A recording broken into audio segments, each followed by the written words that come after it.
All right. This is Triad Wars 16 round 2. Vid versus DJ. Both players were seeded into round 2. That's why we're going to have some back and forth between round 1 and round 2. It's level 5, no combo, same plus plus wall. So we don't have to it's for me, remembering combo is off is much easier than remembering like same or plus is off. Now, this is the second match I'm watching of this. Vid has gone with a rare, which I think is incorrect, but, to each their own. And DJ has gone with a 7 in each direction except for left, and then a 666. Well, Vid has a 7 in each direction or an A going down. Huh. Overall, I think I prefer DJ's hand choice. A little curious not that actually neither side in this game is using a 7-6-5-4. Is that not really surprising? Like, if I was thinking, what is the one card that's most likely? The rule set, incidentally, the stips are no 7-7s, no 7-6-6s, and all unique number combos. So I think the natural thing to do is something like 7-6-5-4, 7-6-4-4, 7-6-4-3, and then 7-6-5-2 or 5-3 or whatever you think is best of that kind of option. And then either the other one of that or a 6-6-6. But neither of them wanted a 7-6-5-4. That's so interesting to me. I guess they thought like threes were just much better combo enablers, or not combo enablers, but like plus wall enablers. But I like power. Power's nice. Okay, let's look at the starter. Vid has one capture from 6, but it uses up virtually all his down power. And DJ has an easy time if he takes back an 8, also recapturing his recapturer an 8, which is a really good benefit. You want your recaptures to stick out comfortable numbers for you to take. Similarly, if DJ has to recapture in 6 with 4-4-7-6, he can recapture that pretty comfortably and can keep recapturing on the chains. Okay, Vid plays an adjacent corner. I think in general, adjacent corners are fantastic on no combo rule sets. I think they're much better than they usually are, and they're usually pretty good. Also, this is a difficult one for DJ to deal with. Note that Vid is not reliant on his 1-1-A4 for both captures, so if DJ goes 8, he's not like, oh no, where will I use 1-1-A4 and then I have no threats elsewhere. He can use 3-7-6-3, which, fittingly, if DJ plays 6-6-3-6 and 8, 3-7-6-3 sets up 5. So I think this is a move that makes a ton of sense. DJ does not have 4. So, what's the priority? It's probably to get 4. It's probably to make a threat in 4. But I think this is a very good move and should be a move good enough not just to tie, but to tie easily. I think this is now, even though Vid has a right weakness now, that's a real thing. Vid is a right weakness. There might be play against that. I think Vid should be in good shape.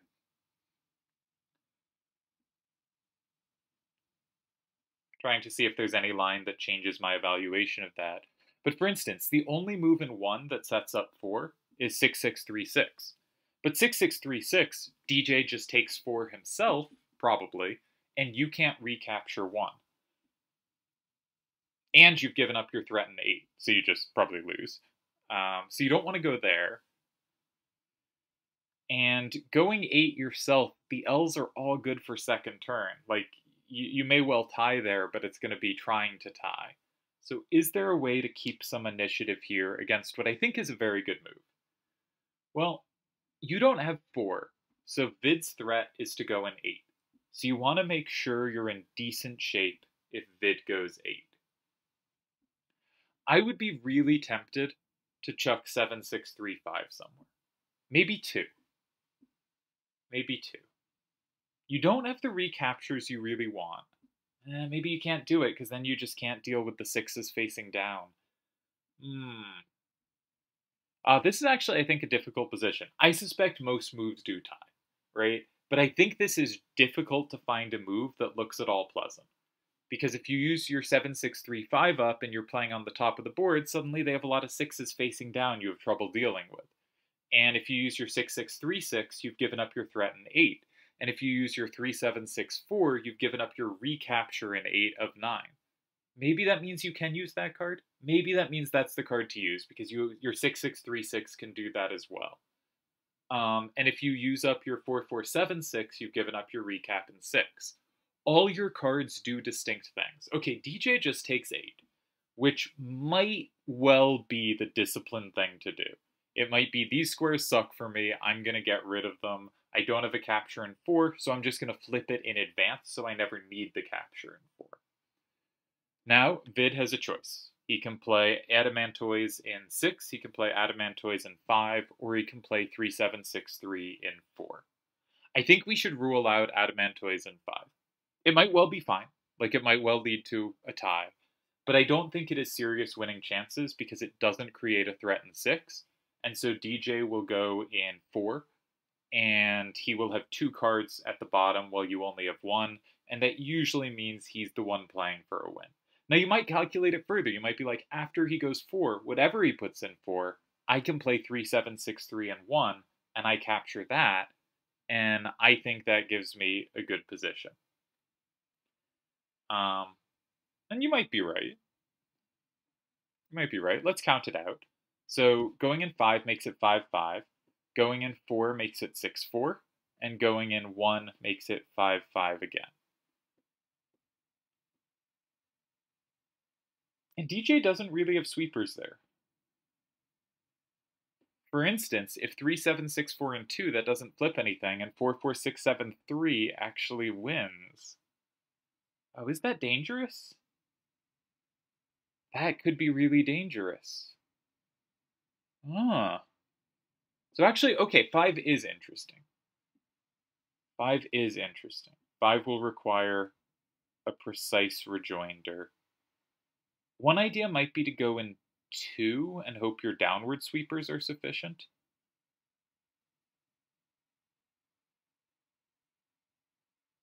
He goes 6. I thought 6 and 4 were best, so I thought I would dismiss 5 quickly, but then 5 turned out to be more complicated than I expected. Now, does 6 create a threat in 5? Yes, it does, as did 4. So from DJ's perspective, you have some choices. You're gonna lose a second card on the bottom row, right? The L favors second turn. I talked about this a lot last time. If first turn takes every time they want, they win, and they play structurally correctly. Going into this L already favors second turn. So we're already on the that hasn't happened. Now, if the structure works well for Vid, or DJ fails to get a capture when he needs to, Vid now wins. So it's definitely looking like advantage Vid. Now, it might look like you have to go 5. For instance, if you go 3, you basically auto-lose to 5 if they have a capture in 5, and he does block 5. What I wanted to say was I think there's a serious case for going in 4. Because if you go 4, Vid's only real appealing move is to go 5 himself, so he goes Tonberry in 5, but then you can recapture with 3764 and 4, that's safe. You're down 6-4, but 4476 is guaranteed at least 1 capture at the end. So I think 4 can be a really good way to force a tie, and I probably would have gone 4 there. Now, I haven't counted this out, so this may well tie as well. It looks kind of similar, because if Vid goes 4, DJ can go 1, and you get the same thing, where 4476 is a really nice endgame card. The downside of this is Vid doesn't have to go 4. Vid can go 1. Well, if you start in 4, it's really hard for Vid not to take 5. So if 5 and 4 are taken, DJ holds the tie and holds it well. But by going in 5, you allow... Sorry, I might have said 1. I meant 3. You allow options in 3 that wouldn't have been allowed the other way. Now, is this actually a problem? Maybe, because you can't go 4 now, because either card of yours in 4 loses to 3761. And you can't go 2 because they have a double capture. So I think you had to go 4 last turn. I think blocking 5 didn't work. I think this was a very nice game from Vid's side. Really showed the power on this non-combo rule set of the adjacent corner, and that 8 is already a difficult move to hold the tie with. I think this is a very nice game from Vid, especially because I was actually thinking coming into this set, I don't know how Vid is on these no combo rule sets. I don't know if I trust him on it. I think he goes for real combo potential and kind of avoids fundamentals sometimes. And so seeing him play on a rule set, which is all fundamentals and of course no combo potential, I thought he might be in trouble, especially against a very good player like DJ. But I think he has done a really exemplary game here.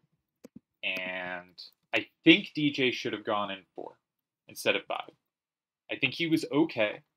I think it was a difficult position on move 3, and going in 8 was a reasonable choice. And then I think, but I think he had to go in 4, not 5.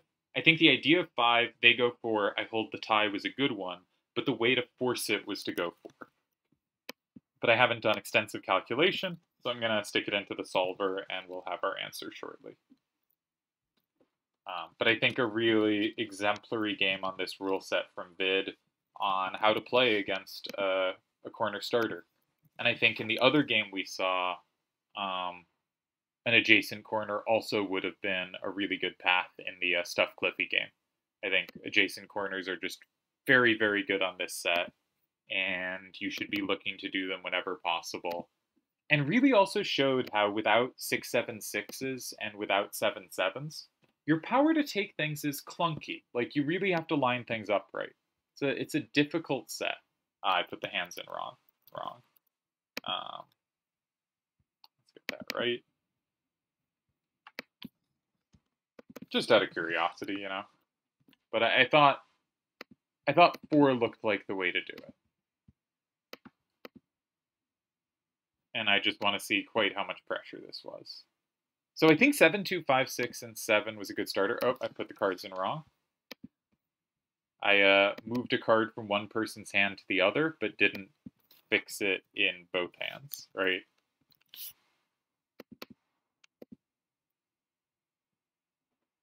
Yeah, and the problem is that 3/7/6/3 could never get taken. Really clunky to line up the captures sometimes. So I liked 7, 2, 5, 6 in 9. I thought that was a good move. I thought 7, 6, 3, 4, and 7 was a great rejoinder. And the solver is much less impressed. The solver says after 7, 6, 3, 4, and 7, there are 22 ties out of 28 moves, which is a very low count. But I think the next move's really dangerous. Like I said in my analysis, I can't find any moves I like, but I think almost everything ties. And I hate playing those positions because it's so hard to differentiate between the moves that like tie more comfortably and tie less comfortably or aren't actually ties, when almost everything but not quite is a tie, but all moves look equally unpleasant. I think that's a genuinely tricky type of position to play that the solver just doesn't get. So then DJ plays an 8, and now Vid has 4 ties, but the 4 ties are moves in 4, 5, and 6, right? They're play the captures in 4, 5, and 6, plus one other move that I don't understand. You know, the only 3 moves you'd consider are all ties. Let's look. Which gave DJ the fewest ties in response? Going 5 gave 8 ties. Going 4 gave 10 ties. And going 6 gave 6 ties. So this was the most pressure available, and I think in practice definitely so, because 3/7/6/3 had so much potential to be safe in 1, as we see in the game when Vid wins. So there were 6 ties here, but I think the 6 ties, I think it's harder than that makes it sound. So I thought 7, 6, 3, 5, and 4 made the most sense, and that does tie. Okay. There's options in 1 or 2. 2 is always a bit tricky to find, especially in no combo. Incredibly, there was a tie in 3, which is just wild, given that it gives up the same in 5. But the same in 5 has a 7 facing out, so there's no double capture in 4, so there is a way to tie in 2 there. But it's very specific and relies on a same between a 6 and a 3. Okay, that's a weird line. No one's playing the tie in 3. So I think 4 was the way to go for a human, but 5 didn't work. And the reason 5 didn't work is because of 3, right? Not because of 4. If we get 4 and 5 played over the next 2 moves, we tie, but the way to force that, I'll flip you over to the solver for a sec. the way to force that, if you want 4 and 5 occupied, right, the line calculated here is something like this, when this is always going to tie because 4, 4, 7, 6 sweeps the endgame. You can't lose after playing this. Just impossible to lose after these two moves happen. And similarly, my idea was to go 4, concede this, and again, you just can't lose. Right? 4, 4, 7, 6 just takes too many things, except that in fact you are losing here. So I have to sequence it better. So I probably start with this one in this case. And you can't lose. Okay, you could lose in the last one I said you can't lose. But usually there's some sequence like this where you just see I have these two sweepers for the top row, and I want to force them to sweep. And playing in 4 is the way to force a situation where they can sweep that endgame, even if in fact I did get that endgame horribly wrong, and that's kind of embarrassing. 5 looks like it does the same thing, because you can force one of those endgames. Either this here ties, or this here ties, or in this case, I think both tie. You have these two really nice sweepers for this top row. So going 5, blocking the same in 5, and intending to meet 4 with a tie is solid calculation. But if you go in 4, and they go in 3, well, they didn't get to take 5. So you're just going to be up 6-4, and they can never have more than a single capture. You can't possibly lose. There's no way to lose if they can't capture more cards. The only way you can be seriously behind is if they have 5, which means 4 forces 5. But 5 does not force 4. 5 likely forces 4 or 3, and 3 had to be checked. So I think there's this really interesting thing of like, if you're trying to get 4 and 5 both occupied, and that's the way to set up your sweepers, you almost always actually want to start 4, not 5, even if 5 looks like the critical square to block. Which I think is just a really interesting part of Triple Triad, was finding the moves in 4.